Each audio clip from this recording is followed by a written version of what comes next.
নমস্কার বন্ধুরা, গ্লোব বাংলার আরেকটি নতুন ভিডিওতে আপনাদের স্বাগত জানাচ্ছি। বন্ধুরা, আপনাদের এবার আর লাইনে দাঁড়াতে হবে না। অনলাইন বা অফলাইন কোনো আবেদনেই আপনাদের করতে হবে না। জন্ম এবং মৃত্যু শংসাপত্র পেলেই রেশন কার্ডে নাম অটোমেটিক যোগ এবং বিয়োগ হয়ে যাবে। এই ধরনের একটি ঐতিহাসিক সিস্টেম এবারে পশ্চিমবঙ্গে রেশন কার্ড করার ক্ষেত্রে চালু হতে চলেছে। অবশ্যই গুরুত্বপূর্ণ আপডেট আপনাদের জন্য। শেষ পর্যন্ত জানতে ভিডিওটি দেখুন। নতুন দর্শক হয়ে থাকলে অবশ্যই চ্যানেলটি সাবস্ক্রাইব করুন, ভিডিওটি লাইক করুন, ফেসবুক থেকে অবশ্যই পেজটি ফলো করুন। তো বন্ধুরা, এবারে ডিজিটাল ইন্ডিয়া এবং রাজ্য প্রশাসনের যৌথ উদ্যোগে রেশন কার্ড ব্যবস্থায় আসতে চলেছে একটি ঐতিহাসিক বদল। নতুন প্রযুক্তিভিত্তিক স্মার্ট ব্যবস্থার মাধ্যমে রেশন কার্ডের যাবতীয় কাজ এবার স্বয়ংসম্পূর্ণভাবে অটোমেটিক উপায়ে সম্পন্ন হবে। তো এই যে নতুন এবং যুগান্তকারী ব্যবস্থাটি আসলে কি? Automatic update. আপনাদের আর কোনো নিজের থেকে কিছু করতে হবে না। পরিবারে নতুন শিশুর জন্ম হলে কিংবা কোনো সদস্যের মৃত্যু হলে রেশন কার্ডে নাম যোগ করা বা বাদ দেওয়ার জন্য আর খাদ্য দপ্তরের চক্কর আপনাদের কাটতে হবে না। কেন? Linked database, civil registration system বা কেন্দ্রীয় জন্ম মৃত্যু পোর্টালকে সরাসরি খাদ্য এবং নাগরিক সরবরাহ বিভাগের সফটওয়্যারের সাথে লিঙ্ক করা হয়েছে। এর ফলে কি হবে? জন্মের সাথে সাথে নাম যোগ হয়ে যাবে। যখন কোনো শিশুর জন্ম শংসাপত্র ইস্যু হওয়ার সাথে সাথেই তার আধার কার্ড এবং অভিভাবকদের তথ্যের ভিত্তিতে স্বয়ংক্রিয়ভাবে তার নাম রেশন কার্ডের তালিকায় যুক্ত হয়ে যাবে। কোনো পরিবারের শিশুর জন্মগ্রহণের পর এটা অটোমেটিক হয়ে যাবে। এরপর যখন কোনো সদস্যের মৃত্যু হবে, অর্থাৎ মৃত্যুর সাথে সাথে নাম আবার অটোমেটিক বাতিল হয়ে যাবে।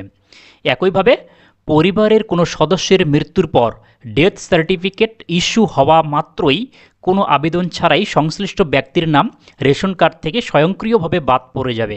মধ্যে কোন কোন রাজ্যে এই পরিষেবা চালু রয়েছে? এর পথপ্রদর্শক হচ্ছে রাজস্থান।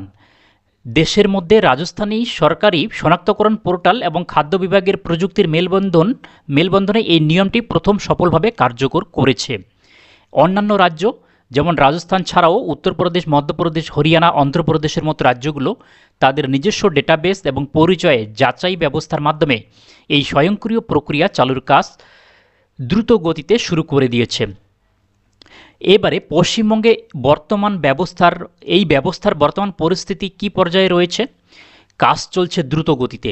রাজ্যের খাদ্য দপ্তরের তরফ থেকে জানানো হয়েছে যে পশ্চিমবঙ্গেও জন্ম এবং মৃত্যুর তথ্য সরাসরি রেশন কার্ডের সাথে যুক্ত করার প্রক্রিয়াটি অত্যন্ত দ্রুত গতিতে এগিয়ে চলছে। তো এই মুহূর্তে বিকল্প ব্যবস্থা কি রয়েছে অনলাইনে? যতদিন না এই স্বয়ংক্রিয় লিঙ্ক সম্পূর্ণভাবে চালু হচ্ছে ততদিন সাধারণ মানুষ ঘরে বসে আপনারা অনলাইন পোর্টালের মাধ্যমে আধার ওটিপি দিয়ে কেওয়াইসি করে আপনারা এই কাজগুলো করতে পারছেন। নতুন নাম সংযোজন করার জন্য আপনাদের 4 নম্বর ফর্মটি ফিল আপ করতে হচ্ছে এবং নাম বাতিল করার জন্য আপনাদের 7 নম্বর ফর্মটি ফিল আপ করতে হচ্ছে।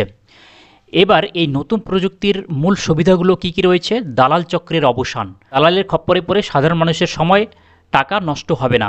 ভুয়ো রেশন কার্ডের অবসান ঘটবে। মৃত ব্যক্তিদের নামে রেশন তুলে নেওয়ার যে দুর্নীতি চলে আসছিল তা সম্পূর্ণভাবে বন্ধ হবে। রেশন ব্যবস্থা 100% স্বচ্ছতা আসবে। যোগ্যদের অধিকার রক্ষা হবে। সরকারের এই পদক্ষেপের ফলে যোগ্য নাগরিকরা কোনো হয়রানি ছাড়াই তাদের সঠিক খাদ্য সামগ্রী পাওয়ার সুনিশ্চিত অধিকার পাবেন। তো অবশ্যই কমেন্ট করে জানাবেন এই নতুন যে উদ্যোগ, নতুন সিস্টেম আসতে চলেছে, অবশ্যই কমেন্টে জানাতে ভুলবেন না।